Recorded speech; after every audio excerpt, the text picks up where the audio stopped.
வணக்க மக்களே, நாம இந்த ஆரோக்கியமான பதிவில் 60 வயதிற்கும் மேற்பட்டவர்கள் தங்களுடைய உடலை ஆரோக்கியமாக வைத்துக் கொள்வதற்கு என்னென்ன மாதிரியான பழங்கள் ஆரோக்கியமான முறையில் இருக்கிறதுக்கு எடுத்துக்கொள்ள வேண்டும் அப்படின்றத பற்றி நம்ம விளக்கமாக பார்க்க போகிறோம். பழங்கள் நம்முடைய உடலுக்கு ஒரு எனர்ஜி சோர்ஸாக செயல்படுதுங்க. நமக்கு இருக்கக்கூடிய பிபி ப்ராப்ளம், சுகர் ப்ராப்ளம், மூட்டு வலி, முடக்குவாதம், தோள்பட்டை வலி, இதயம் சார்ந்த பிரச்சனை, இந்த மாதிரி நமக்கு எந்த விதமான பிரச்சனையும் இல்லாமல் நம்மை ஆரோக்கியமாக அந்த 60 வயதிலையுமே இயங்க செய்வதற்கு தினமும் நம்ம ஏதாவது ஒரு பழங்களை எடுத்துக்கொண்டே இருக்கணும். அதில் ஒரு சில குறிப்பான பழங்கள் ஒரு சில நோய்களையுமே நமக்கு தீர்க்குங்க. ஸோ இப்போ நம்ம 60 வயதுக்கு அப்புறம் என்னென்ன பழங்கள் எடுத்துக்கொள்ளும் போது என்னென்ன நோய்கள் நமக்கு குணப்படுத்தப்படுது, தினமும் நம்ம ஒரு கப் பழங்கள் எடுத்துக்கொள்ளும் போது கிடைக்கக்கூடிய நன்மைகள் என்னென்ன அப்படின்றத விளக்கமாக பார்ப்போம். அதை பற்றி பார்க்குறதுக்கு முன்னாடி இந்த வீடியோவுக்கு மட்டும் ஒரு லைக் கொடுத்துட்டு இந்த தகவலை அவங்களுக்கு தெரிஞ்சவங்களுக்கும் ஷேர் பண்ணிவிடுங்க. ஏன்னா இது அவங்களுக்கும் பயனுள்ளதாக இருக்கக்கூடிய ஒரு ஆரோக்கியமான பதிவு தான். இது போன்ற அப்டேட்ஸ்கள் நீங்கள் தொடர்ந்து பார்க்குறதுக்கு நம்மளுடைய ஹெல்த் நியூஸ் தமிழ் சேனலை மறக்காமல் சப்ஸ்கிரைப் பண்ணி வச்சுக்கோங்க. பக்கத்தில் இருக்கக்கூடிய பெல் பட்டனையும் கிளிக் பண்ணி ஆல் அப்படின்ற ஆப்ஷனையும் செட் பண்ணி வச்சுக்கிட்டீங்க அப்படின்னா நாங்கள் போடக்கூடிய எல்லா அப்டேட்ஸும் உங்களுக்கு நோட்டிஃபிகேஷன் அடிக்கடி சேரும். சரி, வாங்க மக்களே, இப்போ வீடியோ குறிப்பிடலாம். 60 வயதுக்கு மேற்பட்டவர்கள் அன்னாசி பழத்தை எடுத்துக்கொள்ளும் போது நலம் பெறலாம். அவங்களுக்கு அனீமியா என்று சொல்லக்கூடிய ரத்த சோகை பிரச்சனை அதிகமாக இருக்குது அப்படின்னா அன்னாசி பழத்தை அதிக அளவில் அவங்க சேர்த்துக்கொள்ள வேண்டும். விட்டமின் பி அதிக அளவில் அன்னாசி பழத்தில் இருந்திருக்கு. இரும்பு சத்து அன்னாசி பழத்தில் இருக்குங்க. ஸோ இது ரத்தத்தில் புதிய செல்களை உருவாக்கும். ரத்தத்தை விருத்தி செய்யக்கூடிய தன்மை கொண்டது. ரத்த சிகப்பணுக்களை அதிகப்படுத்தி ஹீமோகுளோபின் குறைவாக இருக்குன்னா அதை அதிகப்படுத்திடும்.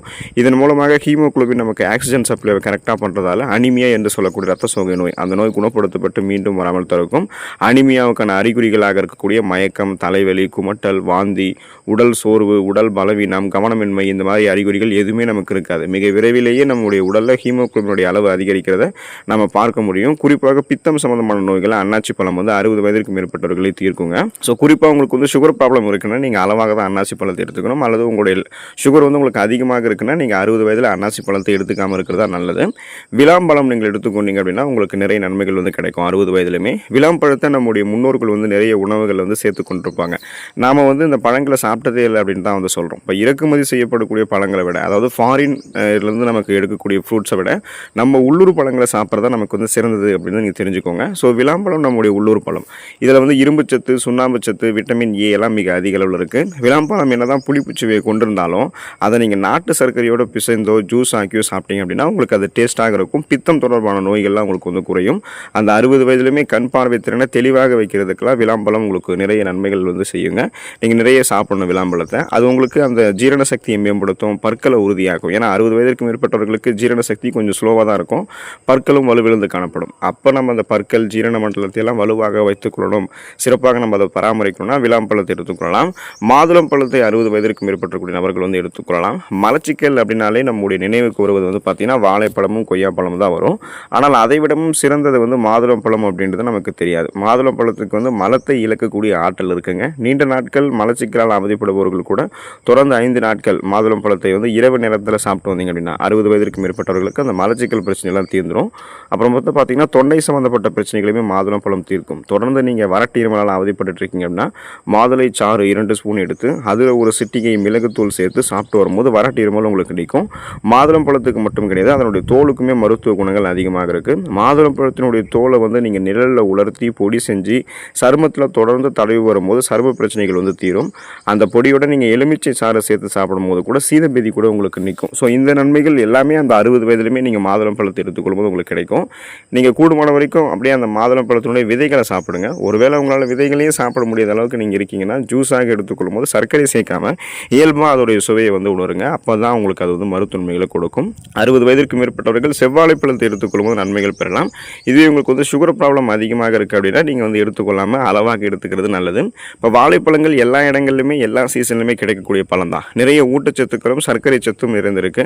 அதனால் சர்க்கரை நோயாளிகள் இதை தவிர்க்கிறது நல்லதுங்க. ஸோ இப்போது இந்த செவ்வாழை பழத்தில் நிறைய வகைகள், அதாவது வாழைப்பழத்தில் நிறைய வகைகள் இருக்குது. அதில் இனிப்பாக இருக்கிறதுல சுவை மிகுந்த ஒன்றாக இந்த செவ்வாழை பழம் இருக்குது.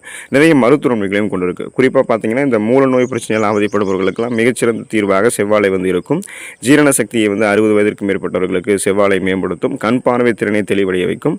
அதுக்கப்புறம் பார்த்தீங்கன்னா இந்த மாதிரி நிறைய நன்மைகள் உங்களுக்கு கிடைக்கும். நீங்கள் தினமும் ஒரு செவ்வாழை பழம் அப்படின்ற வகைகளை கூட எடுத்துக்கலாம். சுகர் ப்ராப்ளம் இல்லை அப்படின்னா, சுகர் ப்ராப்ளம் இருக்கிறவங்க செவ்வாழை பழத்தை எடுத்துக்காமல் இருக்கிறது நல்லது. எலுமிச்சை 60 வயதிற்கு மேற்பட்டவர்கள் எடுத்துக்கொள்ளும் போது நலம் பெறலாம். எலுமிச்சை ஜூஸ் பார்த்தீங்கன்னா நீங்கள் அதை ஒரு ஒரு உயர்தர கிருமி நாசினி அப்படின்னே சொல்லலாம். அது நம்மளுடைய உடல்நல பிரச்சனைகளை தாண்டி சரும பிரச்சனைகளுக்குமே தீர்வளிக்கின்றது நீங்கள் தெரிஞ்சுக்கோங்க. சரும பிரச்சனைகளுக்கு, தலைமுடி பிரச்சனைகளுக்கு, பொடுகை வந்து விரட்டுறதுக்கு என அழகு சார்ந்த விஷயங்கள்லையுமே எலுமிச்சை வந்து பயன்படுகிறது.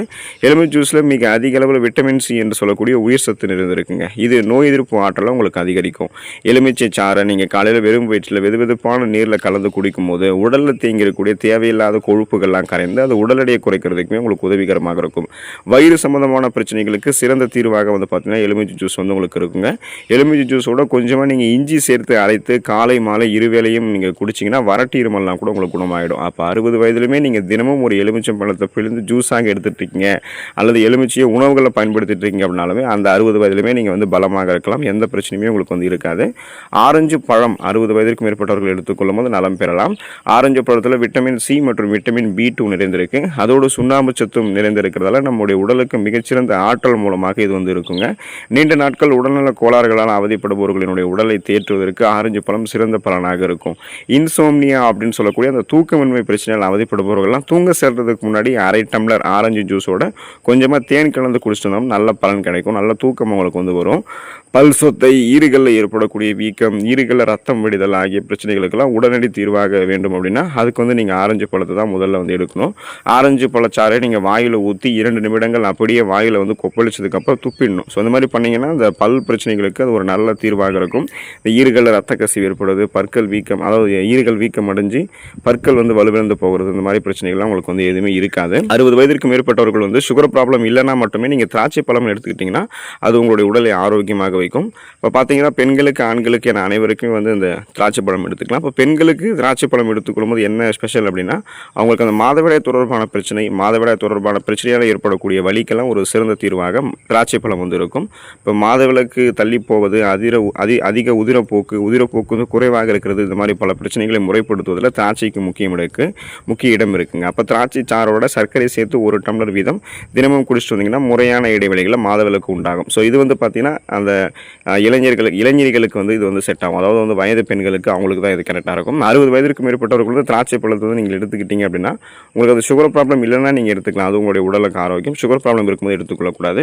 பேரிச்சம்பழத்தை வந்து நீங்கள் 60 வயதிற்கு மேற்பட்டக்கூடிய நபர்கள் வந்து சுகர் ப்ராப்ளம் இருக்குன்னா எடுத்துக்காதீங்க. அதே போல் உங்களுக்கு வந்து சுகர் ப்ராப்ளம் இல்லை அப்படின்னா நீங்கள் பேரிச்சம்பழங்களை எடுத்துக்கலாம். பேரிச்சம்பழம் வந்து மிக அதிக இனிப்பு சுவையுடைய பழம். இதில் இரும்புச்சத்து அதிக அளவில் இருக்கிறதால அனிமியா என்று சொல்லக்கூடிய ரத்த சோகை நோய், அந்த நோயை குணப்படுத்தி மீண்டும் வராமல் தடுக்கும். அதனுடைய அறிகுறிகளை வந்து உங்களுக்கு கண்ட்ரோல் பண்ணிடும். இப்போ தினமும் நீங்கள் வந்து பாலோட 2 பேரிச்சம்பழங்களை சேர்த்து சாப்பிட்டு வந்தீங்கன்னா உங்களுடைய உடல் வந்து பலம் பெற ஆரம்பிக்கும். எலும்புகள், நரம்புகள், தசைகள் அத்தனையுமே வலுப்பெறும்.